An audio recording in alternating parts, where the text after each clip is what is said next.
What's up, Mets fans? Welcome back to another Mets Hot Stove right here on the channels. And guys, we are in the month of February. It is baseball season upon us as spring training starts less than 2 weeks as pitchers and catchers report in about 10 days or so. And we still got a couple of free agents that we're going to talk about. They just signed not too long ago. And we'll talk about whatever we need to talk about when it comes to the Mets and what else the Mets might do. Even probably small moves look like is probably the only possibility for this team right now. And what is the outlook on left field, first base, and whatever else we need to talk about with the lineup construction and what Mendoza talked about as well? Chris, how are you doing, buddy? Yeah, I'm doing well. Happy to be back on stream here to end this weekend. Some slow, I guess, news days as far as it pertains to the Mets. I mean, we've seen some smaller minor league deals being given out to some veterans that I've talked about on the channel too. But I think, like you said, I mean, the speculation surrounding all these reporters in the Mets is that they might just be done with their major additions for this offseason, and we might see a smaller bullpen move here and there. But still some notable free agents left. I mean, I know that you have it in your title. Framber Valdez is still out there, and that's certainly interesting, and the market's interesting within itself. With Framber, I thought he would have been an Oriole already, but we do have some news here around the league. Most recently with Luis Arias, signing with the San Francisco Giants on a one-year deal to play second base. And then also, literally 5 minutes before we hopped on this stream, we got the news from John Heyman. I forgot who was first on it, but Eugenio Suarez is going to the Cincinnati Reds, 1 year, $15 million with a mutual option for that second year in Cincinnati, which I think is a really good pickup for the Reds, especially in the ballpark that they play in. And Suarez was kind of one of those guys where we know he's got immense power. He has some, I guess, ability. He plays third base, but more so maybe at this point of his career, a DH type. And I've been talking about Eugenio Suarez for the Mets for this entire offseason. But I think as we've gotten closer and closer, especially with the recent moves, especially with that 2-year deal to Polanco back in December, it was kind of like, all right, maybe they're really not looking at Suarez. But 1 year, $15 million, this guy's coming off of how many home runs? 40 plus home runs across the Diamondbacks and the Mariners. That's a really good deal for them. And I think that he's going to thrive in that ballpark. So although it doesn't pertain to the Mets, there is still some MLB news in terms of free agency this weekend. Yeah, Eugenio Suarez in that ballpark can hit 60 home runs. He had 49 home runs last year. So I mean, in that ballpark, pop-ups go out, and they have that like force of tunnel, that wind tunnel that goes from right to right center and left center. For some reason, just jumps in that ballpark. But yeah, it's a big pickup, but it's a really good pickup for Cincinnati. And when you talk about a rise going to the Giants, it's an interesting move. I mean, the Giants really been quiet this year, and that was a team that a lot of people expected this offseason to go a little bit crazy when it comes to spending because they've lost out on a couple of guys as well. And you thought they were going to have a big offseason, but they really haven't. And Arias is a solid ball player. Obviously, no power in that ballpark. He ain't hitting no home runs, but you know what? He can hit a lot of triples in that ballpark in right center field when he hits that ball. He's more of a singles guy, but again, more guys going to the National League that obviously is a little bit impactful for the New York Mets. And like you said, with the Mets, with possibly just smaller moves that could happen, maybe a minor league deal here or two, or maybe they'll, pick up another reliever here or there, possibly on the market or in a trade that I know we've talked about on our channels multiple times. The Mets at this point are going to be opportunistic, right? Especially with Framber Valdez. And this is very similar to what happened with Kyle Tucker. Why wasn't he taking that Toronto Blue Jays long-term deal, and it kept on lingering and lingering? And Framber Valdez and the Orioles were linked from like day one of the offseason along with the Mets, even though the Orioles were going to make those big splashes. Obviously, they signed Alonso, and Framber Valdez would be obviously a great addition to their rotation. You still wonder, are the Mets just hanging back? And they know they can offer Framber a loaded contract for a 1-year deal. And that's David Stearns in a nutshell with that opportunistic opportunity or possibility with Framber Valdez. I'm not saying it's going to happen, But clearly, the Orioles don't want to give Framber Valdez a long-term deal, and I don't see them paying 1 year $45 million, or even a 3 year with an opt-out with 140 million, $130 million for 3 years, and then the opt-out. So sticking with Valdez real quick, Chris. Do you think the Mets will have a chance to land Valdez?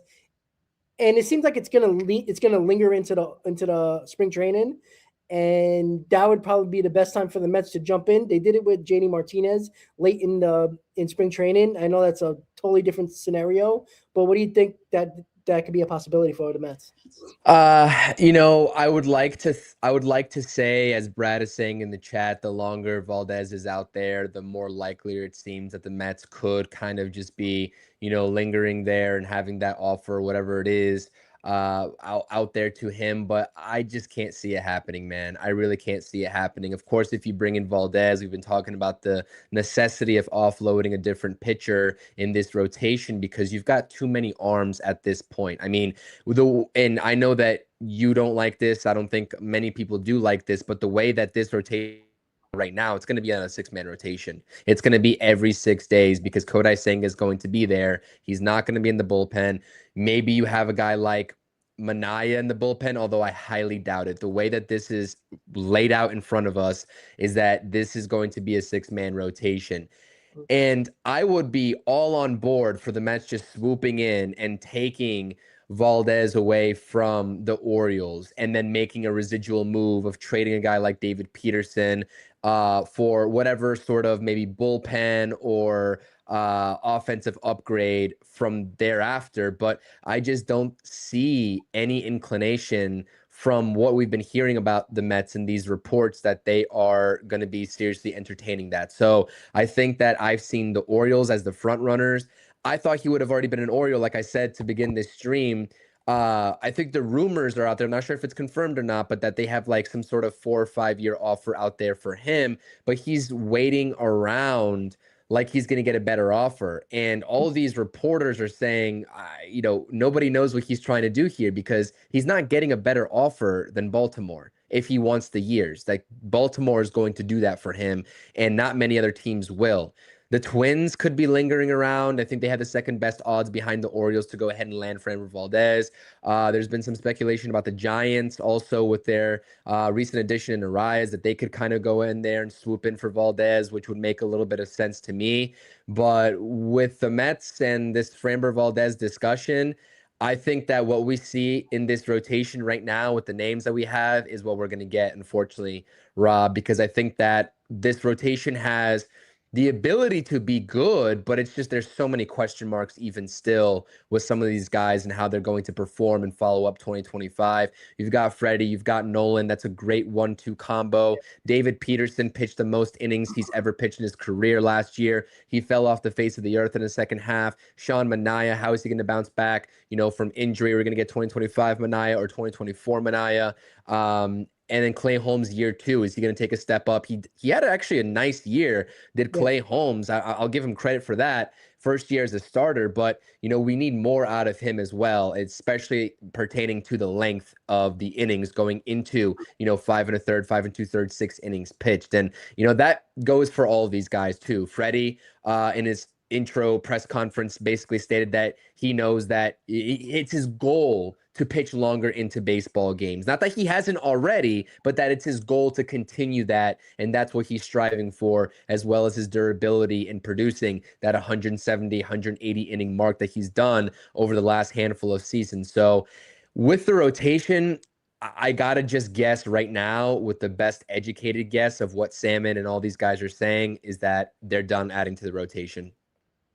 Yeah, and I was listening to WFAN today. Pat Ragazzo came on with Al Cintron earlier today, and he came up with a couple of points of the Mets went to one of Senga's workouts, I guess in Florida or wherever he was, and looking like he was healthy. He looked strong and all that stuff. Again, I can care less about him. I think they should get rid of him, but clearly they don't seem like they're going to. The issue that I have, the Mets are placating once again to Kodai Senga, who is basically a fourth or fifth starter in this rotation. Let's be honest about that. Clay Holmes is probably going to be your number 3. David Peterson's going to be your number 4. And you're going to work around Shomanaya and Kodai Senga. And the issue is the 6-man rotation.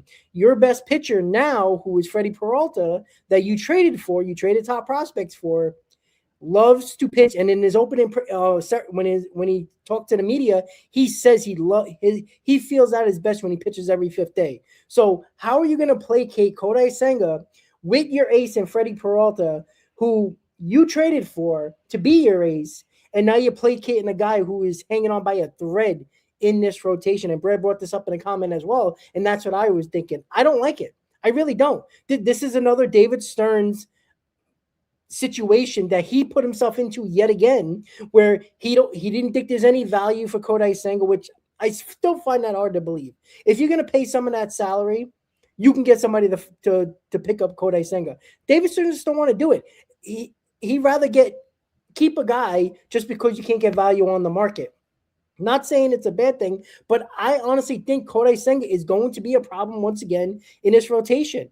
It just doesn't make sense in a 6-man rotation. It really doesn't at this point, right? It doesn't help. Who does it help? Who does it really help? Did it help Clay Holmes? Kinda. But, guys like David Peterson, it didn't help him basically, even when they were trying to do extra days off. He actually broke down as well. And you look at Kodai Senga, who continues to get hurt. So this extra days off and, placating the Kodai Senga doesn't make him the top pitcher he was supposed to be for this Mets franchise. And we have to stop. It's getting annoying at this point because we're getting to pitchers and catchers. They're going to say everything they possibly can say to say that Kodai Senga is good and he's fine, but he's fragile. He's mentally fragile and he's physically fragile. And this really does have to stop. And I'm hoping they're hyping this guy up to get him the hell out of here. I truly believe that, because you know what? Here's an option. Call the Baltimore Orioles. If they don't land Framber Valdez, talk to them about Kodai Senga. I guarantee you they take him. You might not get a lot for him, but you know what? This rotation is going to be better without Kodai Senga. I don't trust him. I don't care if he's the 3rd starter, 5th starter. It just doesn't make sense to me, Chris. And it's kind of annoying. It's stupid that David Stearns still has to convince us, because this is what he's doing. How long has Kodai Senga been here? 3 years? Ever since he took over, he's tried to convince us that that Kodai Senga is a really good pitcher and a top pitcher. And that's the way he acts, like that he's trying to convince us that he's still a trustworthy pitcher in this rotation. And he's absolutely not. And by the way, did David Stearns forget that this guy quit on this team in September when they needed pitching? That's the guy you want in this rotation? I don't like it at all. I really don't. Yeah, it really is. What version of Kodai Senga are we going to get? I mean, if we get the first half version of Kodai Senga last year, I mean, I'll take that. I'm pretty sure anybody would, with the sort of trajectory that he was on.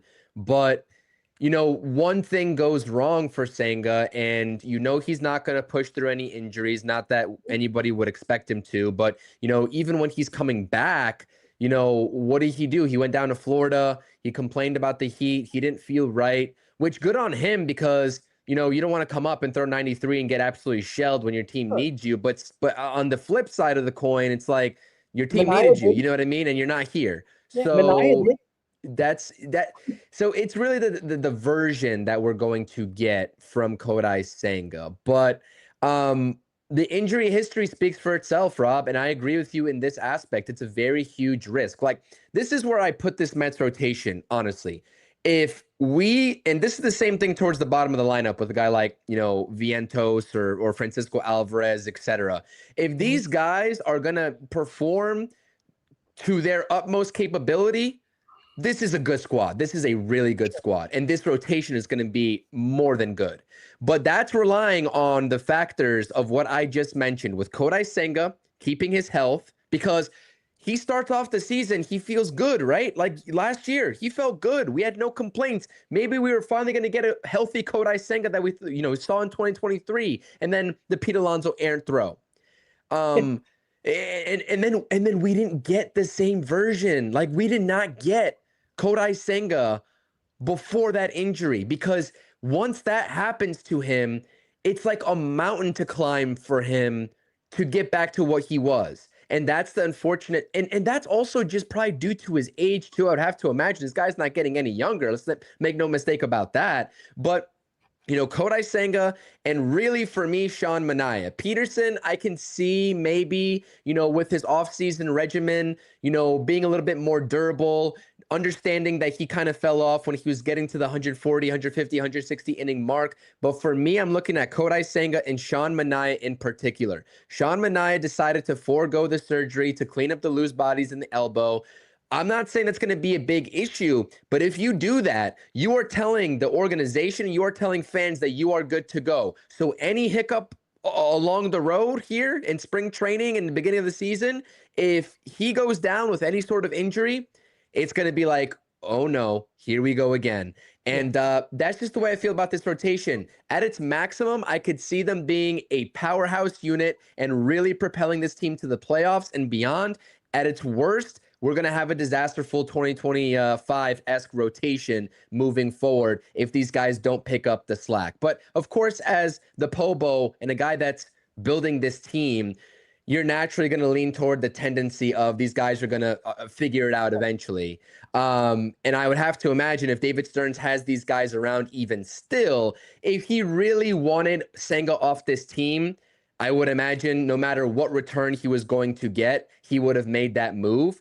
That's what I think personally, because there was a lot of different avenues for David Stearns to go off of and do that. But him keeping him around clearly shows that he still has confidence. And David Stearns is taking a huge gamble. We've talked about this all off season, right? He's taking a huge gamble with, the way that he's going about rebuilding this roster. So now this is the David Stearns team. And we say this, we have said this after every single move that he made this offseason. This is his product now. Yep. He's had enough time to kind of understand and mold his team together for what we're going to see in 2026, 2027, and beyond. And one of these decisions that he is basically, I guess, acting as a representation of himself as president of baseball operations is keeping Kodai Senga around. That's a direct reflection of David Stearns. Yeah. And so clearly he trusts him enough to have that happen. So 6-man rotation, 5-man rotation, whatever it is. I didn't think it was funny that Freddie Peralta said that he likes going every 5 days, like you said too. And I was like, I put a tweet out there saying that Kodai Senga better take notes, man, because as long as he's in this rotation, that's the worst thing about this all is that you have to basically give into what he wants. Like, you have to mold the entire rotation around Kodai Senga. And I'm not saying that's a bad thing. I'm not saying that the other arms are complaining, right? I don't know if they want an extra day of rest or not. I'm not sure if it's a big deal to them. But it's just, if any little thing goes wrong, like you said, Rob, that is the one thing that we will leave this conversation with, is that once something goes wrong, it's basically irreversible for Kodai Senga, as history would tell us. Yeah, and with his history, something will. It just always does. And everybody keeps on going back to 2023 in his first year. There was no pressure on him. There was none. They were giving him. He was pitching every 7th day. He was getting taken out as early as possible in games, and that was it. But when the Mets when they pushed him the following season when they pushed him that year, and then 2024, we know what happened.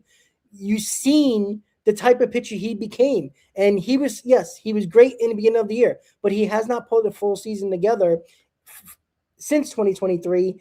And even when he was younger in Japan, he had a history of injuries and issues with, all types of soft tissue injuries that he dealt with in Japan. So the Mets and MLB teams knew about Senga and his injury history.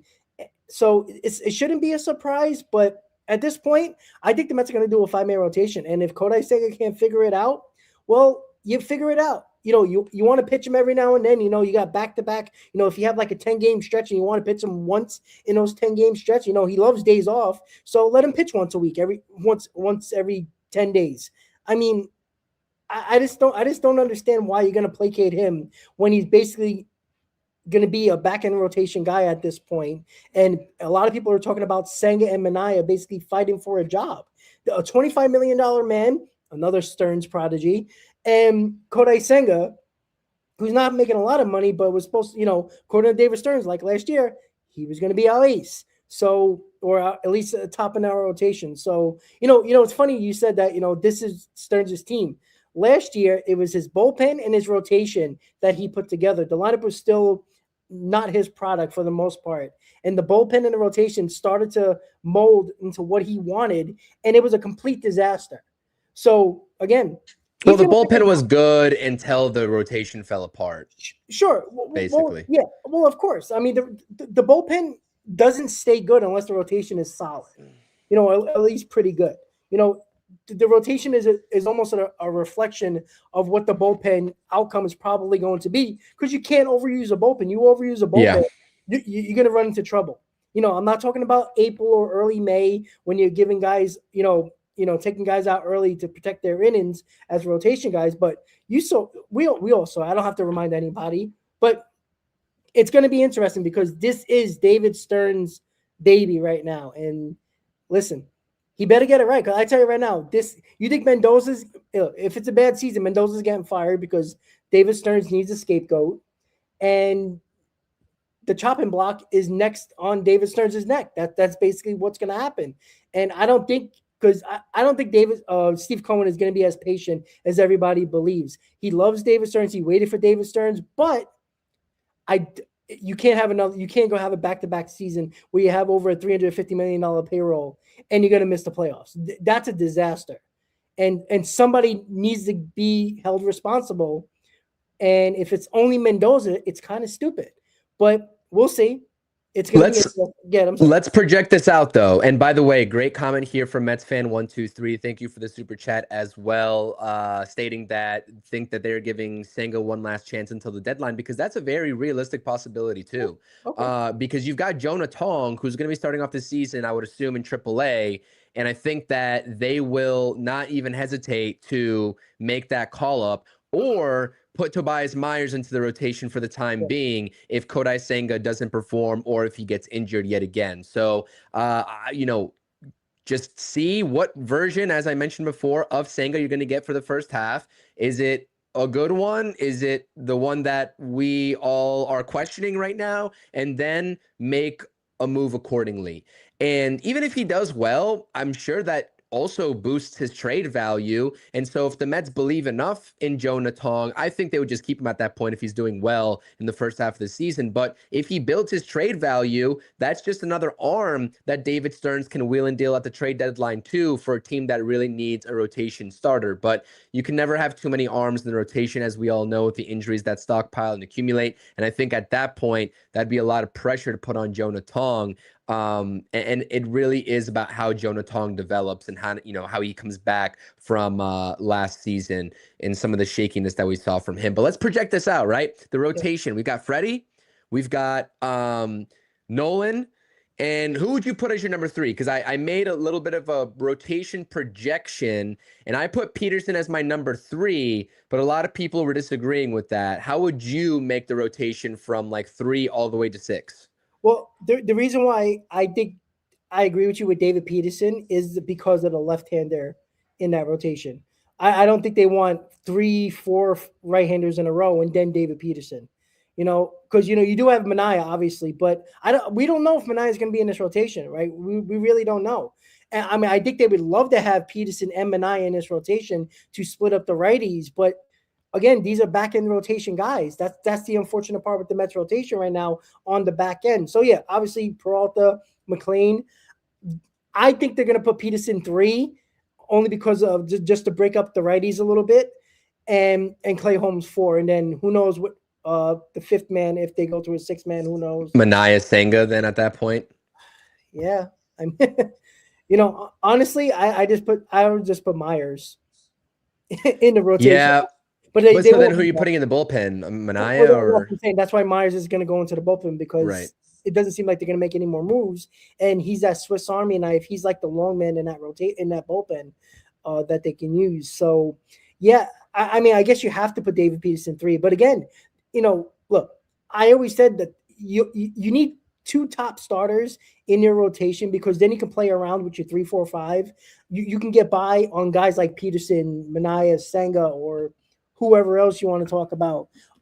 Possibly Tong, maybe mid middle of the season, But I it's tough because David Peterson broke down. Kodai Senga was injured. Minaya was injured. Minaya can never catch his footing. Is Minaya ever going to be what we seen in 2024? If not, the Mets are going to have a problem in the back end of the rotation. And you know what? I'd rather have a problem at the back end of the rotation than the front part of the rotation, because it's easier to get a number 3, a number 4, a number 5 if you need it come trade deadline. It's a little easier to figure out than trying to get a top pitcher at the trade deadline, because it's hard to do. It really is. So, yeah, I would go David Peterson 3 just to split up the righties a little bit. I honestly think they're going to try everything they can to get Minaya in this rotation. But again, he didn't have – I don't understand Sean Minaya, to be quite honest with you. Why would you not get those loose bodies taken out of the elbow? I know, again, it's his body. It's his choice when it comes to the, what he wants to do with his body. The team can't force him to do it. But, I mean, that's a dangerous game to play, because I don't know if anybody had loose bodies in their elbow. I know I had. I got it removed. It hurts. I mean, it might be great for 3 weeks, and then all of a sudden, they float around in there and find a wrong spot, and it's painful. And I don't know how you pitch like that every 5th day. And, it can start while you're throwing a bullpen before a game to warm up. That's the scary part. So, for whatever reason, I hope he got a couple of doctors' opinions about it, because if he's just doing it just because he didn't feel like having surgery, that's a dangerous game to play when this team paying you $25 million a year. So unfortunately for us, the Mets are going to really try to get Minaya, I guess, in this rotation. But I don't know. The back end is going to be an issue, I think, because, we don't know. Clay Holmes is a big part of this rotation. We all know that. Throwing 170 innings last year, the most in his career. Again, I talk about guys all the time, and we talked about it with Minaya, Severino. Severino was fine, but guys like Minaya that have not thrown a lot of innings in either a couple of years or at all, we don't know what we're going to get from a guy like Clay Holmes at all. Like, is he going to be able to pitch 150, 160 innings and get close to that number again, innings-wise? Because when you're a middle-of-the-rotation guy, you got to be that innings eater as well. And Clay Holmes was an innings eater for us. Honestly, he didn't pitch a lot of innings per game, but he threw 170 innings. So that's something that you need. You need at least 2 guys that can throw that at the very least. And with Peralta, you know what you're going to get. Nolan McLean, again, Pat Ragazzo on WFAN today when he was talking said that he doesn't think that Nolan McLean has an innings limit. And he is pitching in the WBC, which is scary enough. And they're not limiting his innings in the WBC as well. That's what Who is that? Nolan McLean. Nolan McLean, yeah. He's saying that they're not limiting his innings in the WBC. Again, how many innings is he going to throw? I don't know. But again, we know that the Diaz injury kind of really hurt the Mets that year, and it kind of spiraled out of control with the start of the season with not having Diaz. You can't lose Nolan McLean. You just can't. But again, innings-wise, if there's no innings limit on Nolan McLean, great. And with Freddie Peralta, you would think he would get between 150 and 160 innings, give or take 29, 30 starts with Nolan McLean, along with Freddie Peralta. So that's 340 innings, hopefully, from your top 2 guys, which is very important. And obviously they have to pitch well as well, also. But yeah, David Peterson, I think, is kind of the big component to this rotation when it comes to, we've seen how good he can be when he's on. And he can be a top 2 pitcher. That is how good David Peterson is. We've seen it. I mean, he was a big part of that 2024 team when he came back. If you can get close to that, then we can have a real conversation about having a really, really good rotation. Right now, it's top heavy. And everybody else is a big question mark, Chris. So it's going to be interesting. But I do agree with you, David Peterson as your 3.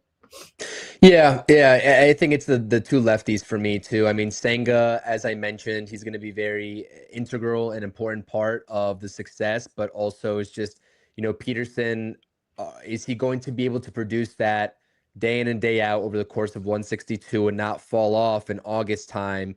And then Manaya is the real wild card for me in what we can expect out of him. So the rotation, though, is what it is. And barring anything unforeseen with Tobias Myers making some starts in between and a guy like Jonah Tong coming up, that's who we have to work with at this point, Rob. So I guess we better get used to it, for better or for worse. But I think that, as I mentioned, there is still some sense of confidence out of me in this rotation moving forward. We just have to figure out those question marks. That's it. Yep, exactly. So again, the rotation, we know it's top heavy. Nolan McLean, Freddie Peralta, we're all very excited about 3 through 5 or 6 is a big question mark, with multiple injuries, possibilities, with, breaking down during the season is all a question from 3 through 6 in this rotation.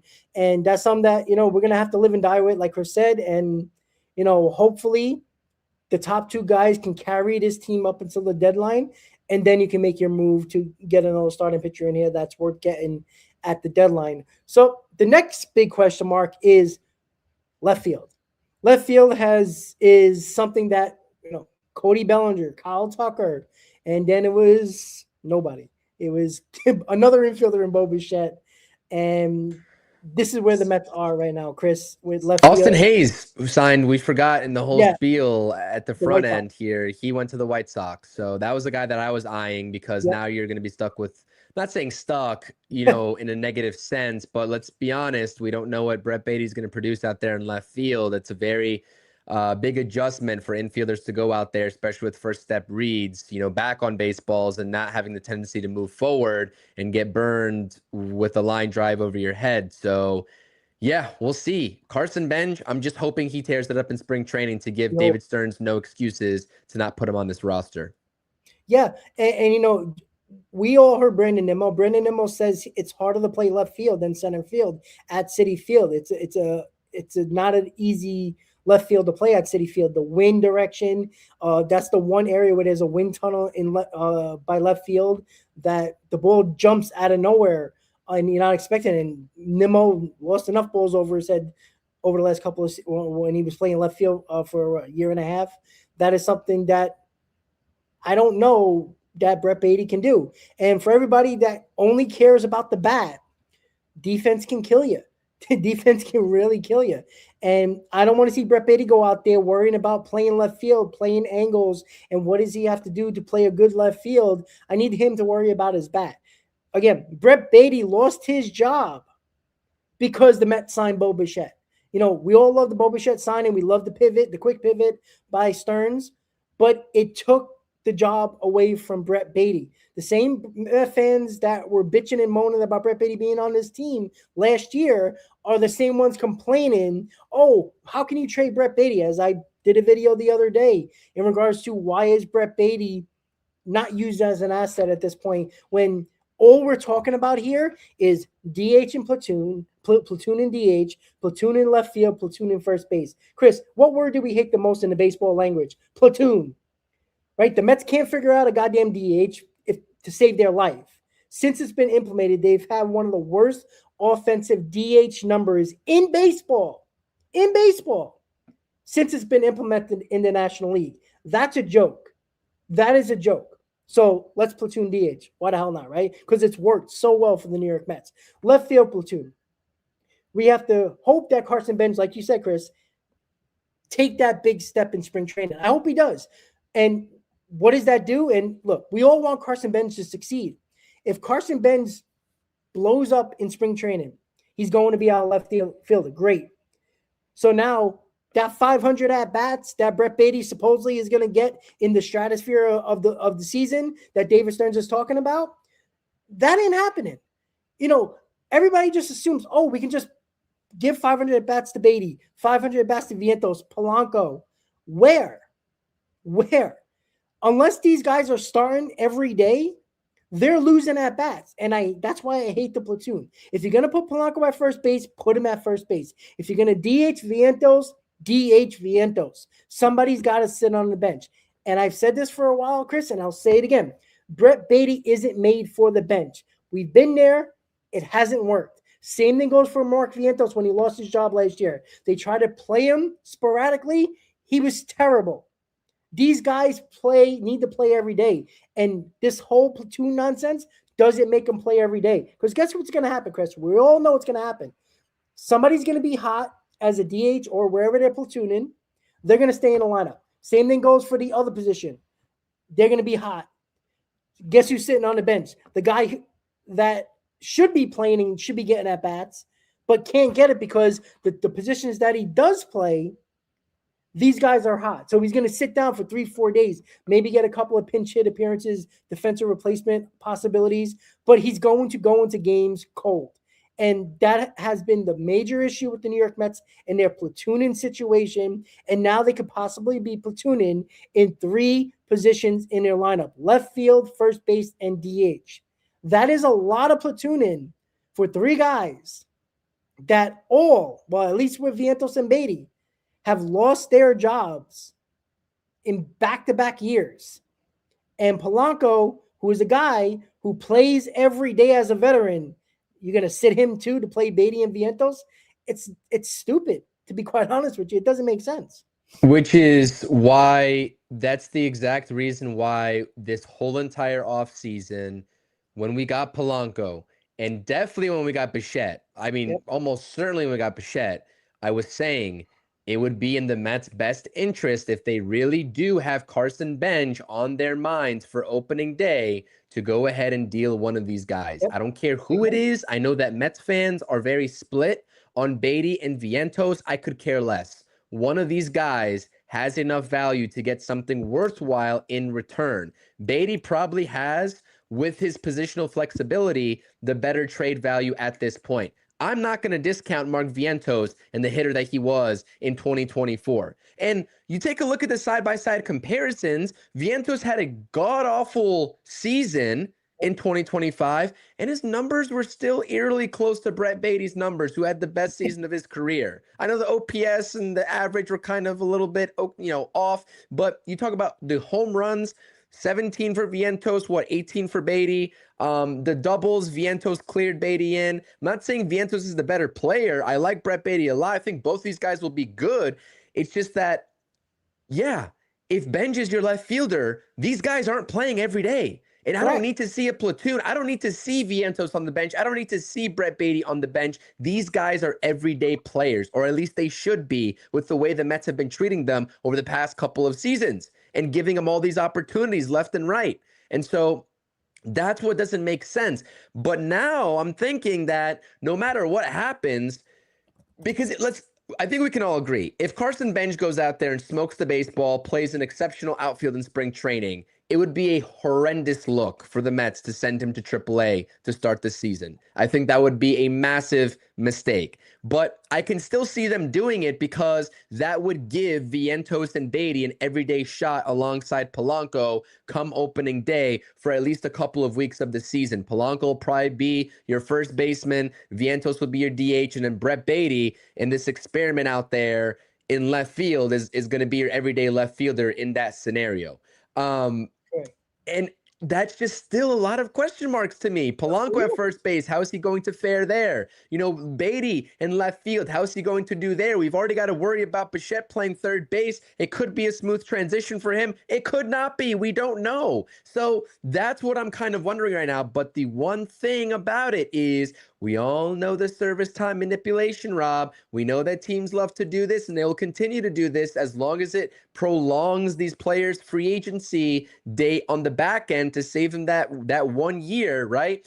And that April 8th, around that week right there, is going to be, I think, the cutoff for the eligibility when prospects will be getting called up. I'm not sure if it's exactly April 8th. I tried to do the math on one of my previous videos, but it's 172 days of the season worth of service time, whether you're on the 26-man roster or whether you're on the IL, but still a part of that roster.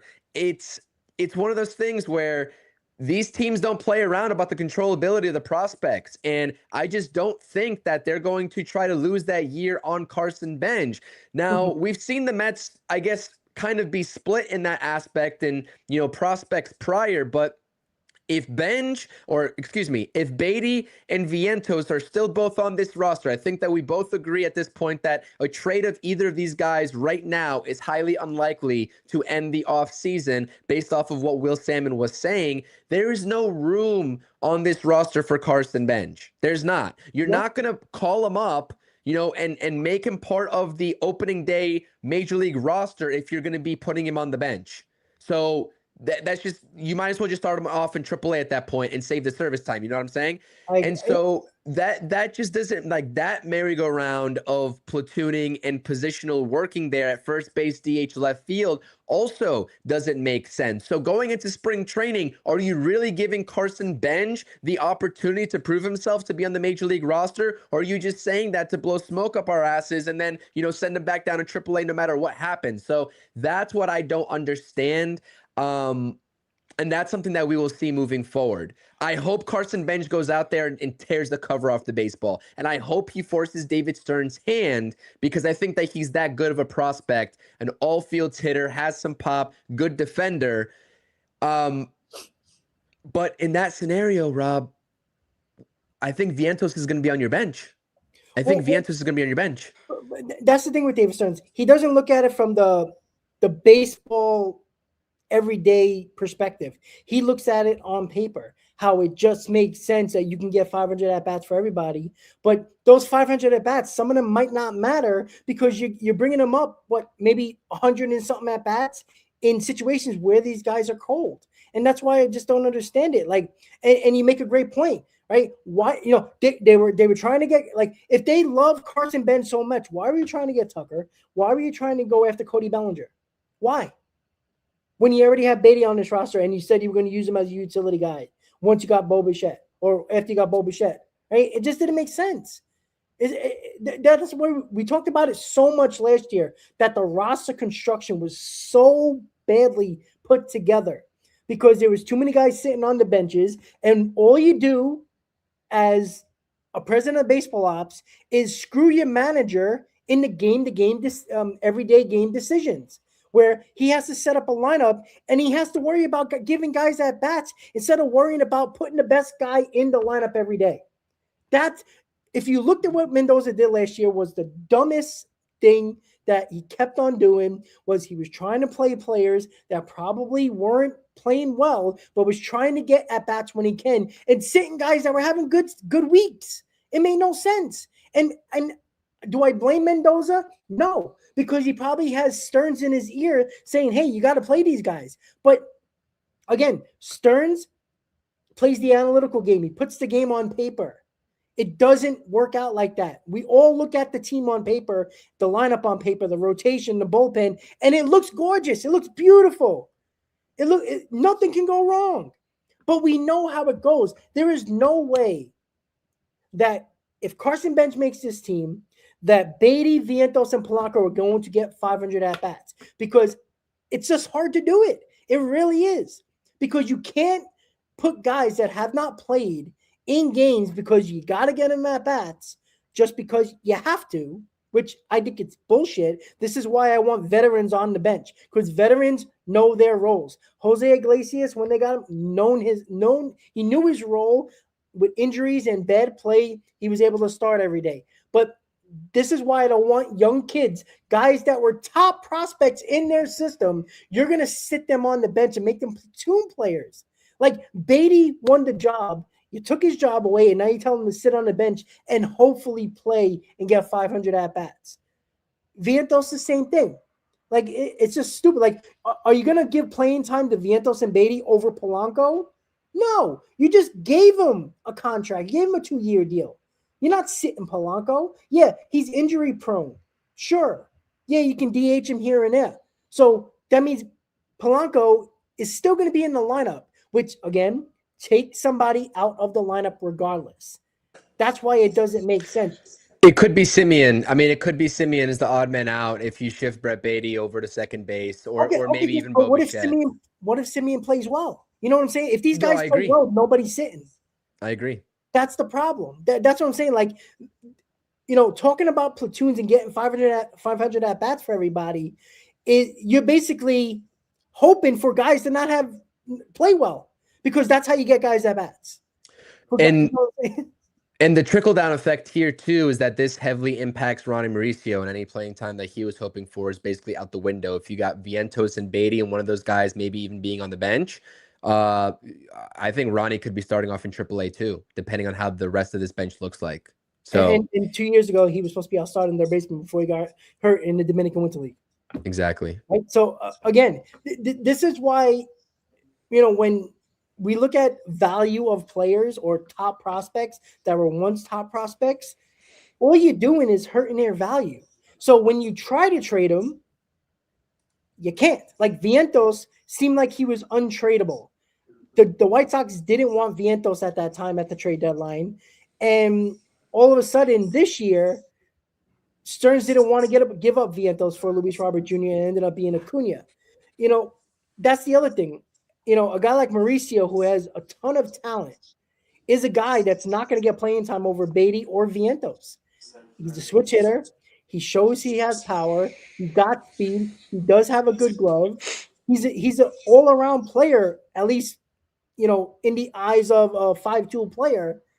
But he might not even be a part, even a thought about in this roster unless somebody gets hurt. So, left field, first base, DH. It looks great on paper getting all these guys at bats.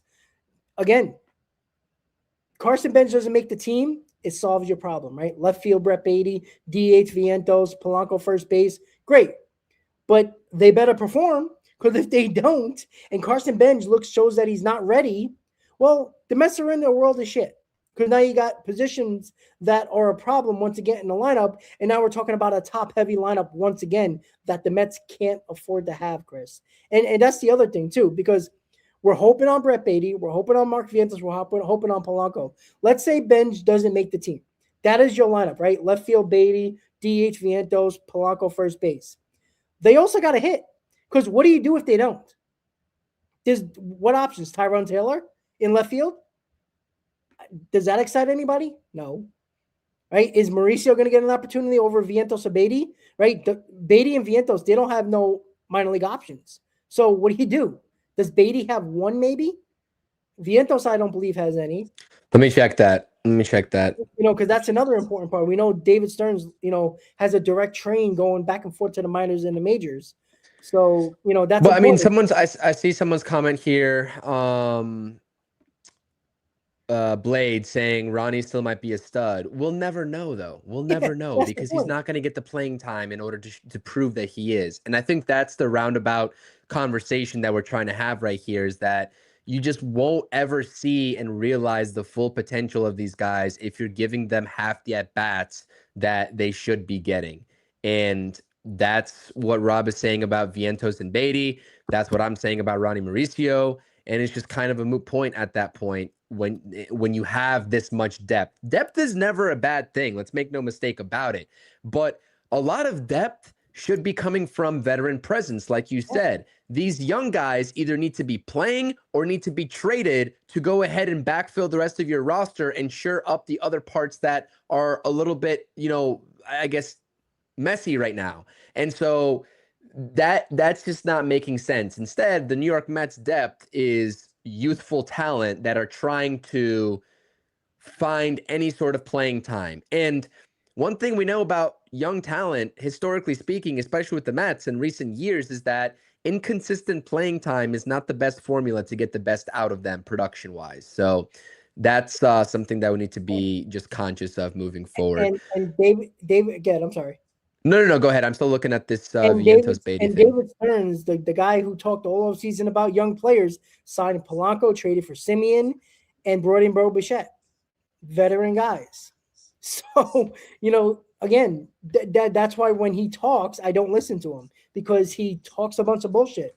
I don't think he believes in enough of these players, these younger players. I just don't think so. I think that if he doesn't find value in them on the trade market, he just holds on to them and hopes for the best. Like, he is hoping for these guys to like somebody to establish themselves and take a job, which is nice. But again, at the end of the day, you're hurting somebody because again, is if Carson Benz wins this job in left field, let's say he's a dynamic player.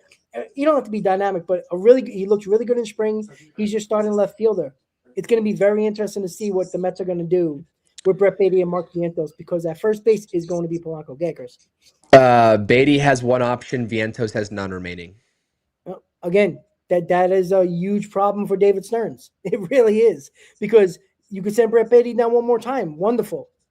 Like, is it AJ Ewan and Jacob Reimer the next guys? Because there's your They other are problem. actually. I Yeah, can't listen. I know that. Listen, I dropped a video for the shout out to those of y'all who viewed my video earlier today.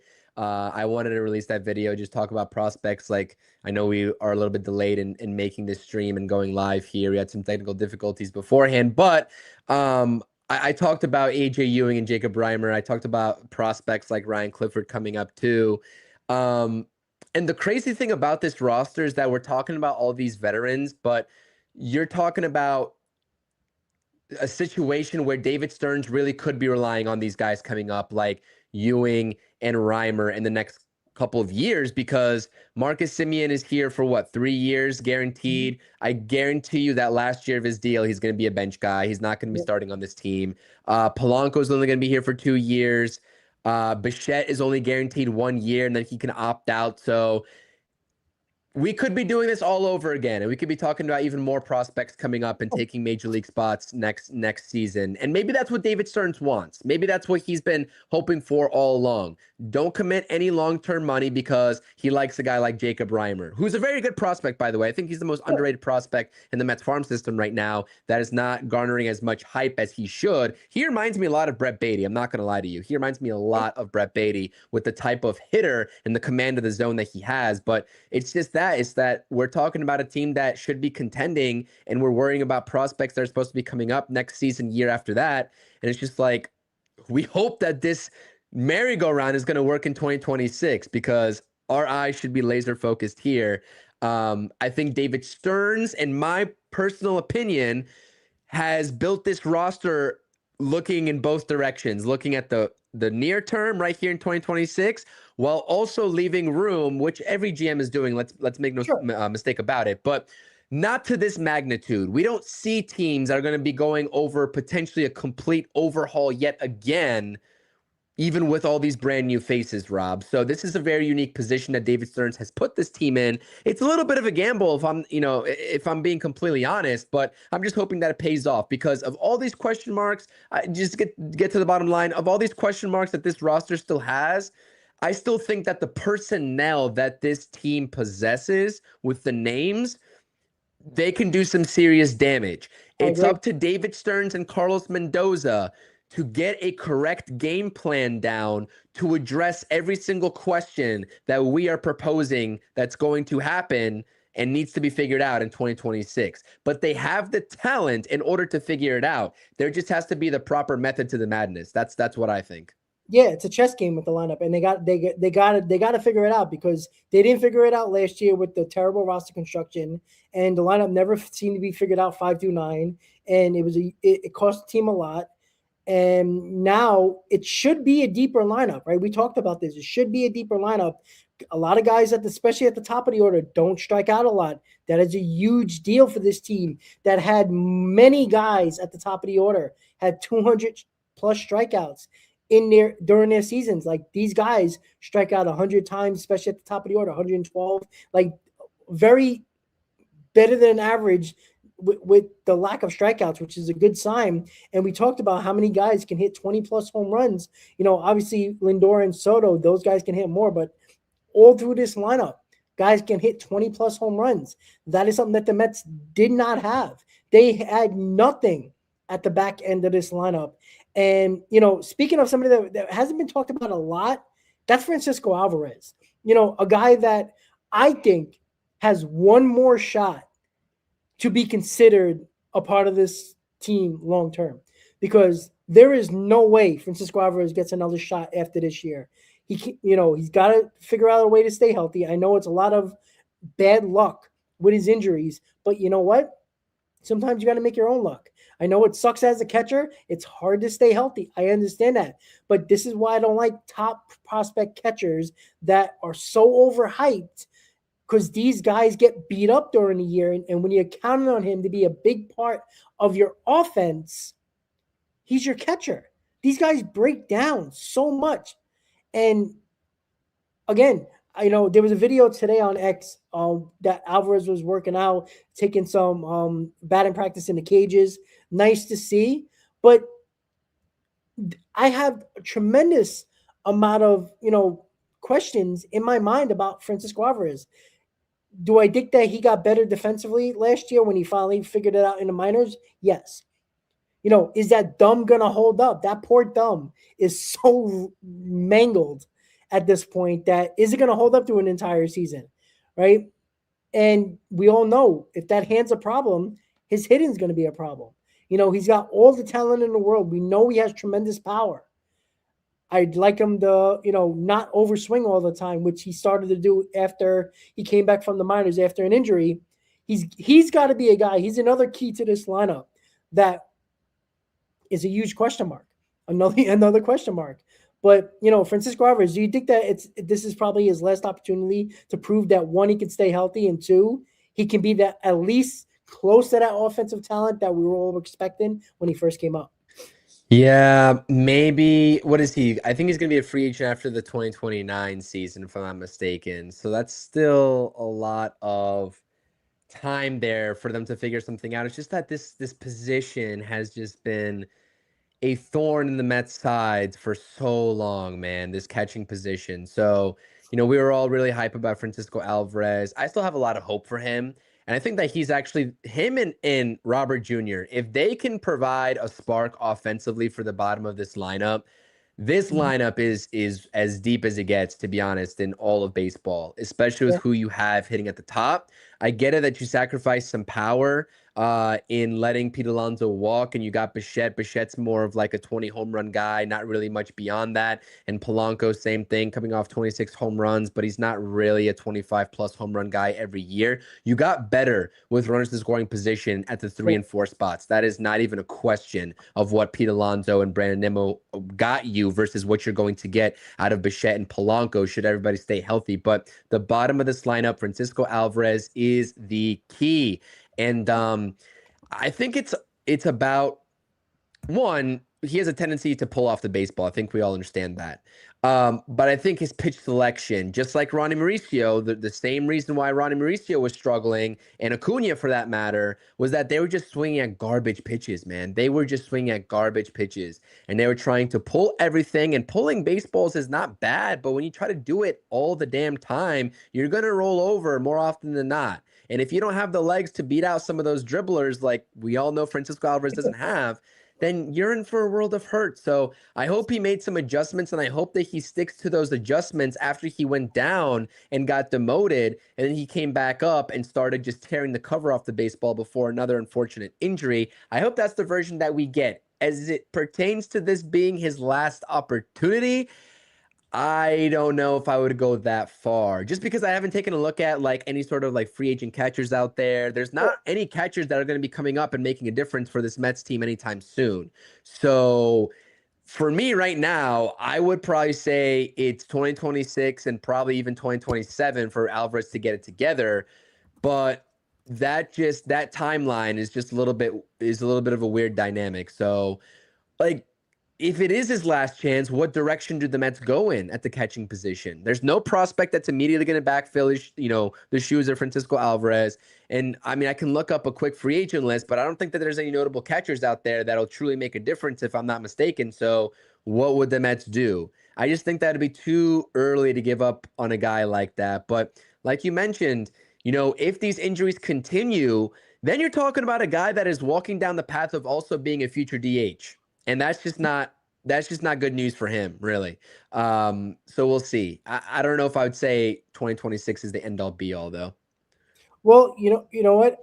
I'm on this train now where I don't want my catcher to be offensive, a big part of the offense. I just don't want it anymore. Give me a great defensive catcher that works well with the rotation, and let's go. I think you need to work your offense in other parts of the diamond that helps you out offensively. I don't think you need to live or die. And unfortunately, I think the Mets really tried to have Alvarez a big. And again, it's not their fault, right? Alvarez showed a lot of promise with that bat, but again, with catchers, they can break down in a snap of a finger, and their offense is out the window. And if that's something that you're really counting on, you're pretty much in trouble. So again, I don't. If Alvarez shows up, I know he's very young, but again, the injuries are piling up, and he's not even 25 years old yet. Like, what do you think he's going to be when he's 28 years old and closer to 30?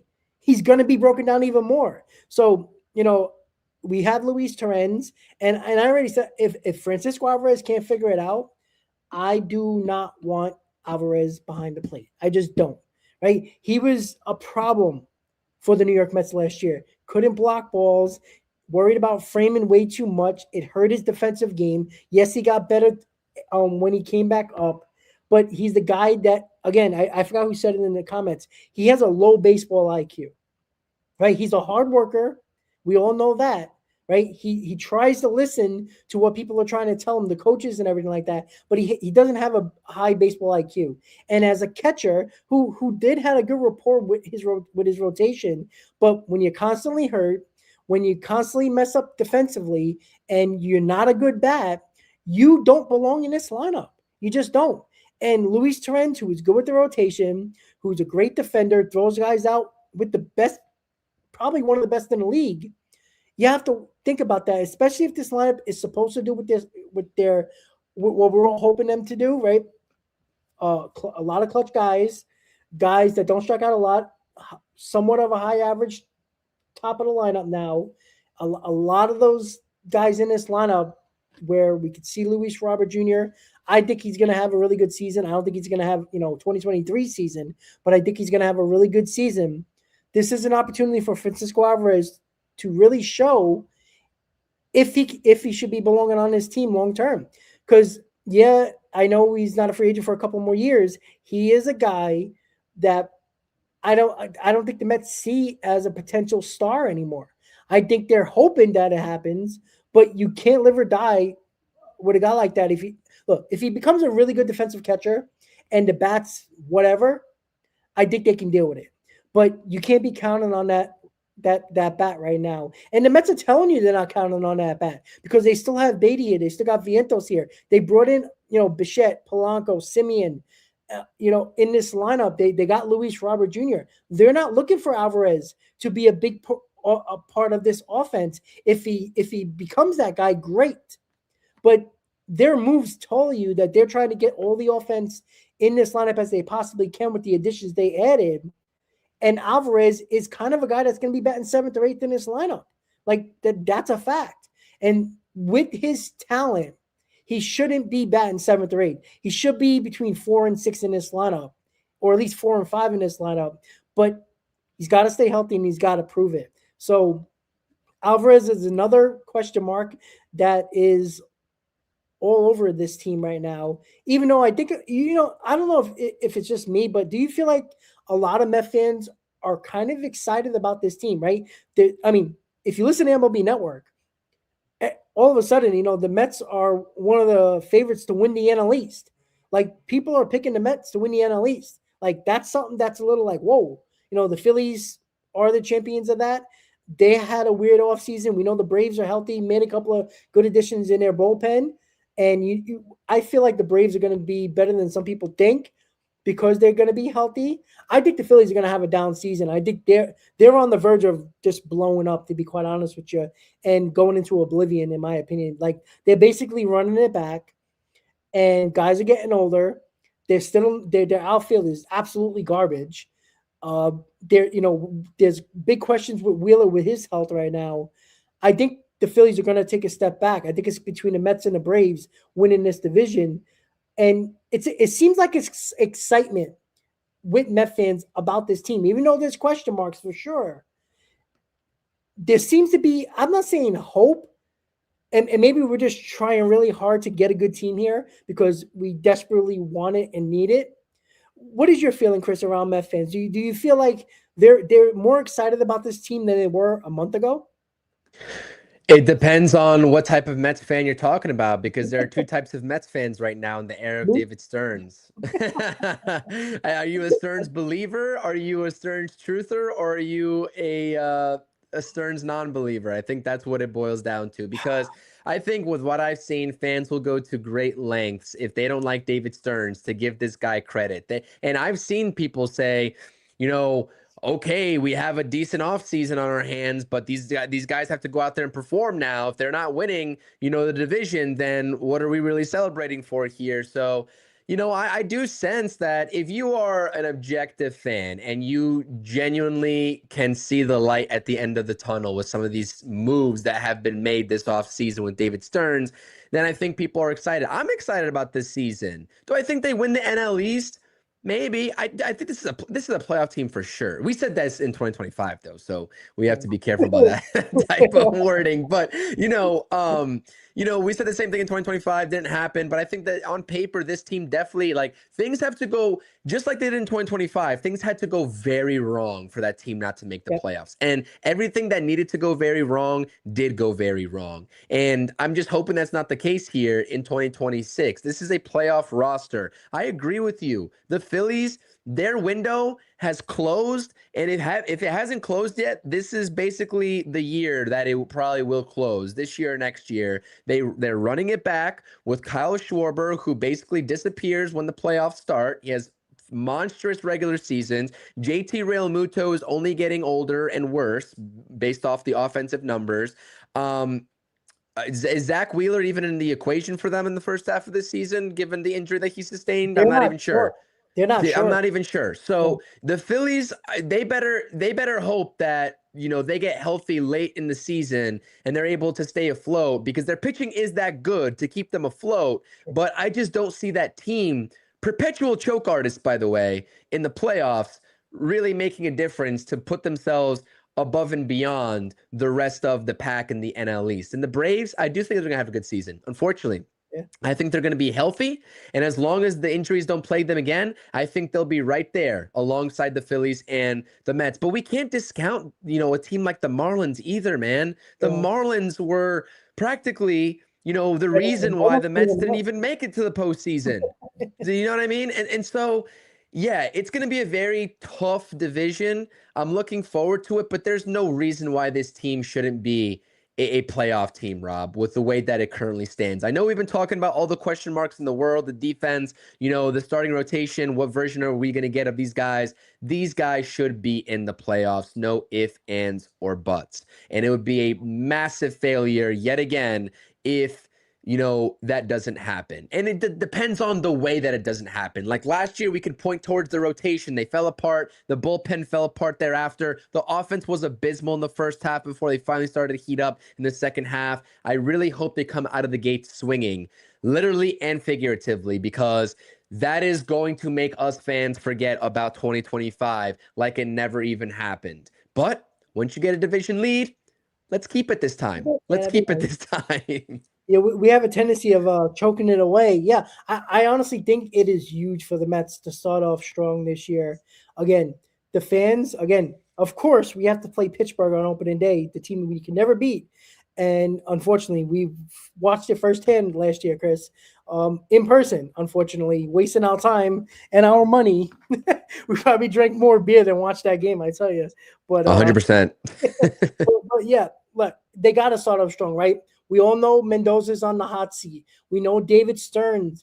The fan base is, as much as they don't want to say it, they did say it, but they kind of turned a new leaf with these additions later in the offseason to get some fans to go away from the Alonso, Nimmo, McNeil situation that happened earlier in the offseason, and Diaz for that matter. They need to start off strong because there will be a lot of boo birds. There will be a lot of boos in that ballpark that the Mets cannot have. This is a fragile organization right now.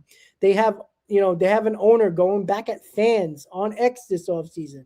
We've had a lot of questions with David Stearns and why did he break up the core? Some were very upset at that. He changed this team dramatically this offseason. If they don't start off strong, there's a lot of things that can go wrong with this fan base, and we've seen it before, right? We're dying for a winner. We're trying to win, right? That homegrown talent nonsense is out the window at this point, right? You got homegrown talent that probably nobody likes, except for Nolan McLean at this point, and possibly Carson Bench. The New York Mets need to start off strong, and I looked briefly at the beginning of the season, or the first month of the season. I'm not sure where we rank in terms of the teams we face, but when it comes to how hard it is, but they need a strong April. I know April doesn't make or break, but we've seen what end of June, end of May into July, it can kill a season rather quickly. And right now, Chris, I'm hoping for the best at this point, right? I'm trying to be optimistic. I am optimistic. Let me not, let me throw that negative crap out, right? We had a weird, crazy. I'm down south now. I see snow every fucking day now, and I live down south. I don't even understand it anymore. But whatever. Optimism is fun, but sometimes you got to be realistic. Sometimes, and there's a ton of question marks, but there is belief because Met fans are baseball fans in general. When baseball comes, everybody feels good. And it's just what we have to deal with right now. But, any final thoughts, Chris, with the rest of the offseason? And listen, 9 days away until pitchers and catchers report. I'm ready to talk real baseball. I am too. I mean, spring training coverage. Just to expand a little bit more before we get out of here about the catching conversation, I see some people are talking about Parada. He had a pretty decent go at it in Double A Binghamton. He had 10 home runs, 254. I mean, compared to what he was producing before in his minor league career, that was a very big step up for him. But then he got promoted towards the tail end of, or the beginning actually of September, and he just failed in AAA, hitting like a $190 or something like that too. So I'm a little bit still skeptical about the whole Parada conversation. At once was a very hyped prospect, back in that 2022 draft, but he has been lost in that farm system. He's finally made it up to AAA. We'll see what he does this season, but he's got to get it going if he has any shot at making this major league roster next year. And then the guy from Minnesota, Ryan Jeffers, actually is coming off of a couple of really good seasons, is going to be a free agent too. So that's an option. I took a little bit of a sneak peek at the 2027 offseason or 2026 offseason catching free agent list alongside a name like Dalton Varsho.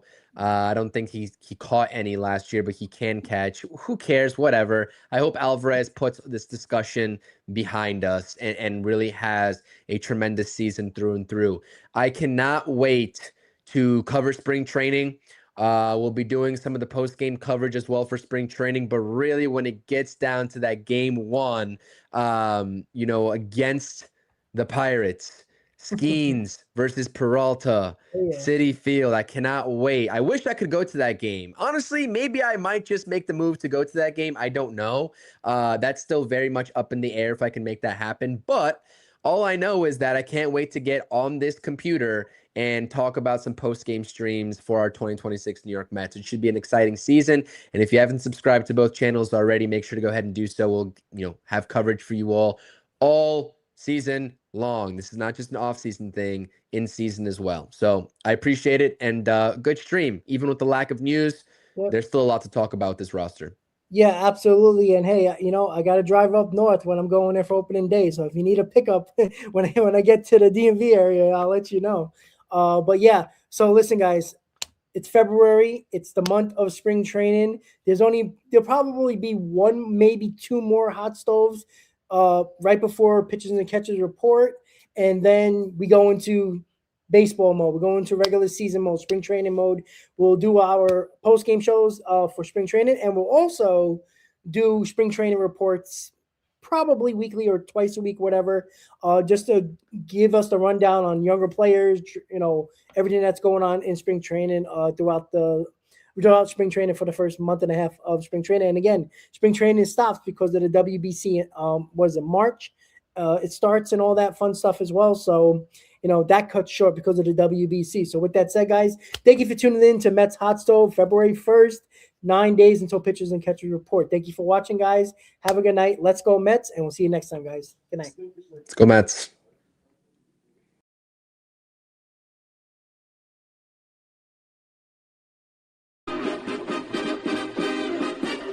the Mets. Meet the Mets. Step right up and greet the Mets. Bring your kiddies, bring your wife. Guaranteed to have the time of your life because the Mets